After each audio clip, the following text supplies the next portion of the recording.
Halo, Assalamualaikum warahmatullahi wabarakatuh. Shalom, salam sejahtera untuk kita semua. Om Swastiastu. Selamat datang dalam sebuah video singkat yang akan membahas dan menyinggung sedikit tentang toleransi dan religiusitas, di mana kita tahu bahwa faktanya di negara kita tercinta ini, Negara Kesatuan Republik Indonesia, merupakan negara yang memiliki keberagaman suku, budaya, ras, dan agama. Sebagaimana hal ini tertanam dalam prinsip Bhinneka Tunggal Ika yang telah menopang berdirinya negara ini. Tapi di sisi lain, hal ini juga dapat menjadi bumerang yang dapat kembali menyerang kita dalam kehidupan bersama. Pluralisme agama sebagai sebuah ideologi yang menghasilkan teori-teori tentang hidup bersama seperti toleransi, kerukunan, dialog antar umat beragama, dan lain-lain. Semua itu menjadi sebuah perenungan dalam filsafat selama berabad-abad lamanya. Sebagai contohnya adalah aliran filsafat eksistensialisme yang merupakan salah satu aliran yang merenungkan tentang bagaimana manusia mencapai kepenuhan atau kesempurnaan kemanusiaannya, bagaimana manusia mencapai eksistensinya, bagaimana hidup manusia bisa menjadi bermakna dan berdaya guna dalam keberagaman hidup masyarakat. Seorang filsuf dan teolog pada abad ke-19 dikenal sebagai Bapak Eksistensialis yang akan kita bahas pemikirannya kali ini yang berkaitan dengan toleransi dan religiusitas adalah Søren Kierkegaard. Menurutnya, agama adalah salah satu tempat di mana manusia berkumpul terus-menerus untuk menemukan diri. Persoalannya, untuk merealisasikan tujuan luhur agama, pemahaman tentang hakikat agama yang benar menjadi hal yang penting dan berpengaruh besar. Artinya, untuk mencapai kepenuhan manusia melalui agama, seseorang harus memahami terlebih dahulu tentang hakikat agama itu sendiri.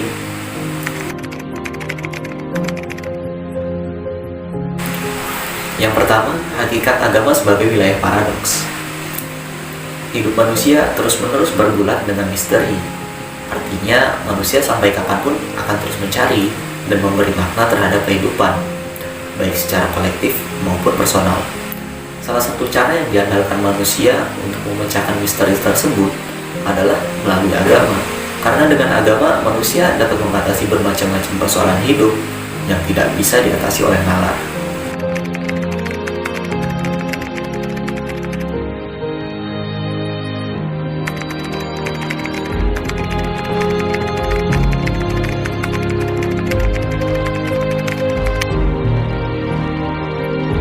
Yang kedua, hakikat agama sebagai wilayah kebenaran subjektif. Menurut Kierkegaard, orang-orang cerdik pandai yang menghabiskan waktu dengan belajar terus-menerus itu kehilangan kontak dengan hal-hal yang sederhana. Dalam hal ini, orang-orang tersebut kehilangan kontak dengan sifat iman dan gagal menangani masalah-masalah lain yang lebih penting, seperti apa artinya iman dan bagaimana hal itu mempengaruhi orang cerdik pandai itu sebagai pribadi. Orang-orang itu sibuk mempelajari pengetahuan tinggi, tapi lupa menjalani kehidupan iman yang sederhana.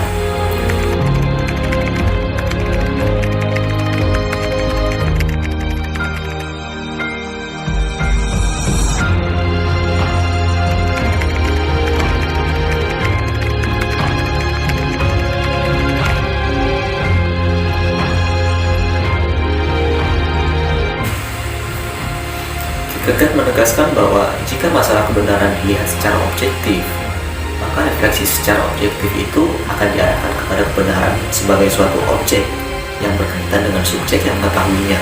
Hal ini mengindikasikan bahwa refleksi tidak difokuskan pada hubungan, tetapi pada pertanyaan apakah kebenaran tersebut merupakan kebenaran yang diketahui oleh subjek atau tidak.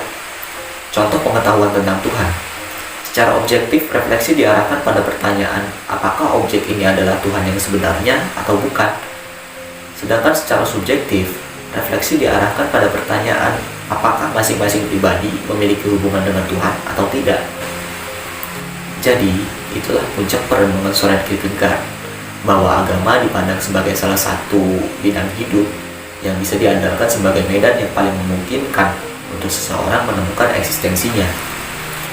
Nah, meskipun hasil pemikiran Kierkegaard tentang hakikat agama ini sangat dilatar belakangi oleh tradisi kekristenan, namun hal ini sesungguhnya adalah potret pergulatan esensial semua agama dalam situasi hidup yang multikultural dan pluralistis seperti di Indonesia.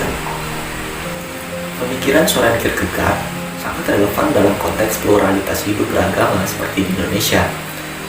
Himbauan semacam ini menjadi hal yang penting sebagai kontrol supaya pemeluk agama-agama tidak terjerumus dalam fanatisme agama yang berlebihan di tengah kecenderungan mengagungkan agama sendiri karena pengaruh egoisme modernitas.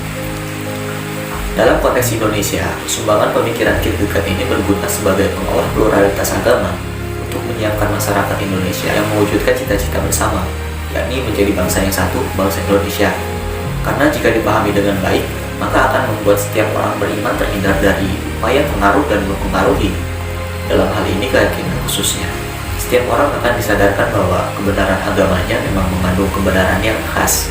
Tapi hal itu tidak bersifat mengikat bagi orang yang tidak memeluk agama yang sama. Dan jika kita amati dengan seksama, satu agama tertentu juga memiliki sektor pemahaman yang berbeda-beda. Ya, tidak perlu saya jelaskan kalau soal itu. Oke, akhirnya kita sampai di penghujung video singkat ini. Saya akhiri dengan permohonan maaf atas segala kekurangan dan kesalahan dalam video ini, baik dalam bentuk penyampaian atau dari segi materi yang dibahas.